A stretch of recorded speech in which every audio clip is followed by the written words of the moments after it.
Tomorrow is the day. Tomorrow will be the February Nintendo Direct. I just love looking forward to all the goodies Nintendo will be announcing. Probably a little too much. So join me as I go over my predictions, what we can expect, what new games we may get, and what my personal wishes are. I'm probably setting myself up for disappointment. This is Nintendo Maniac. Please like and subscribe. And also, let me know in the comments down below which predictions you agree or disagree with, and let me know some of your own predictions. Now with that said, let's get going. And let's do that with what would be a big one for a lot of people, and definitely a big one for myself.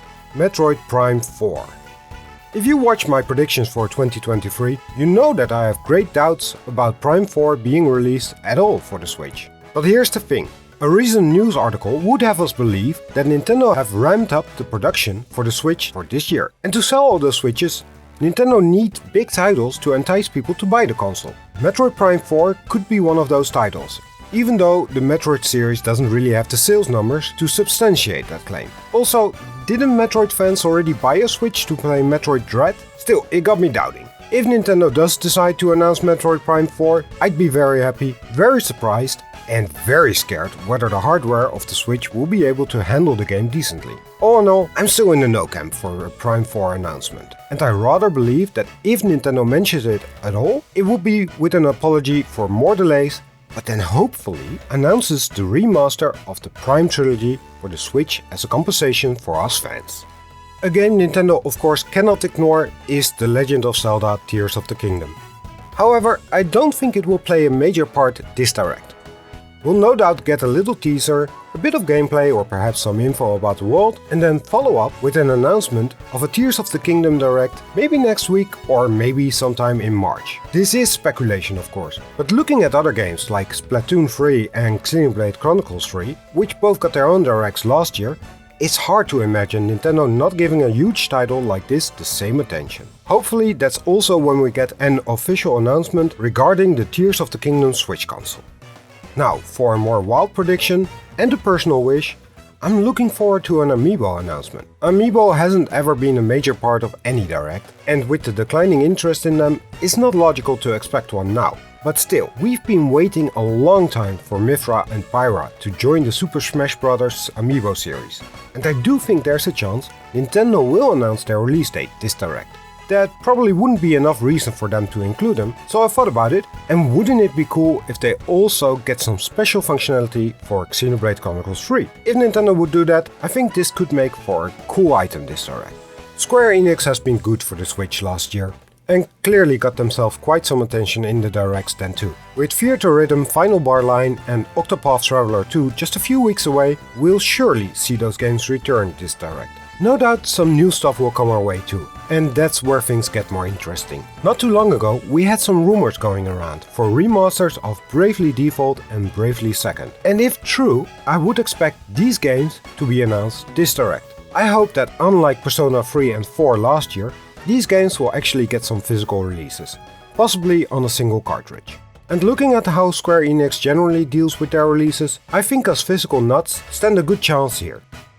And what about Pikmin 4? We all know it's coming, predicting a release date wouldn't be too spectacular. I therefore normally wouldn't include this in my predictions. However, with the Switch slowly moving towards its retirement, and with less games for the console in production, Nintendo will no doubt consider other ways to make a profit. So I expect that with the release of Pikmin 4, we will either get a Pikmin-styled Switch Pro controller or one or two Pikmin Amiibo. The Pikmin Amiibo we got so far are quite popular and hard to get. So if I have to put my money on anything, it would be the Amiibo. Now I wouldn't put it past Nintendo to just re-release the old ones and give them some functionality in Pikmin 4. But since I'm feeling daring, I'm going for the new ones. I'm not done with my predictions, but I would like to briefly pause to ask you guys to like the video and subscribe to the channel if you haven't already. I'm trying to grow Nintendo Maniac, and simply liking the video and subscribing to the channel helps a lot. So thank you again for your support, and let's continue. Now I understand it's popular to predict another Mario sports game. After all, we had one the last 2 years. But I'm going to be stubborn. I just don't want to burn my fingers on this. First of all, because the games released the last few years weren't particularly great. And secondly, because I want Camelot, who has been responsible for a couple of those poor releases, not to work on such a game, but rather something else. Wouldn't it be cool if in this Direct Nintendo announces Camelot has secretly been working on the remasters of Golden Sun 1 and 2 to be released as a single game later this year. Fans have been crying for years that they want more Golden Sun games, and a remaster like this could give Nintendo an idea of whether bringing back the series in full could be worth it. And this wouldn't come totally out of nowhere. Last year, Camelot updated its website with a picture of Isaac, one of the main characters. It might be very little to base a prediction on, but the heck with it. Nintendo, show us Golden Sun Reignited. We all know the Super Mario movie is coming soon. Nintendo made sure of that and will make sure to remind us again, no doubt. It just feels like with the movie, Nintendo wants to further cash in on some Mario madness it may cause. And so I think we're going to see another Mario game for the Switch this time.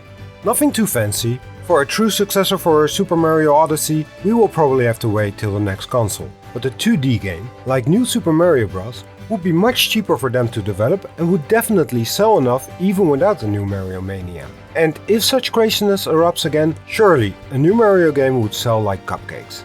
Let's call it New Super Mario Bros. Switch. To keep myself accountable, here's a little checklist of my predictions. Quite a couple of remasters here, but remember, the Switch is nearing its end. Still, wouldn't it be great if just a couple of these showed up in the Direct tomorrow? I've gone well beyond my normal logical sense of predicting what could be in a Nintendo Direct. I think I've had quite a decent record so far, so it's nice to dare and come with quite some bold predictions. At least I think so. Of course, there are probably some 40 to 50 games in this Direct, but I'll stick with the most interesting games and predictions I could gather. I hope you enjoyed them. And again, let me know what you think of them. And be sure to include some of your own predictions in the comments down below. Thanks for watching, enjoy the Nintendo Direct tomorrow, and be sure to check back for the reaction I'll be posting as soon as I can. Bye bye!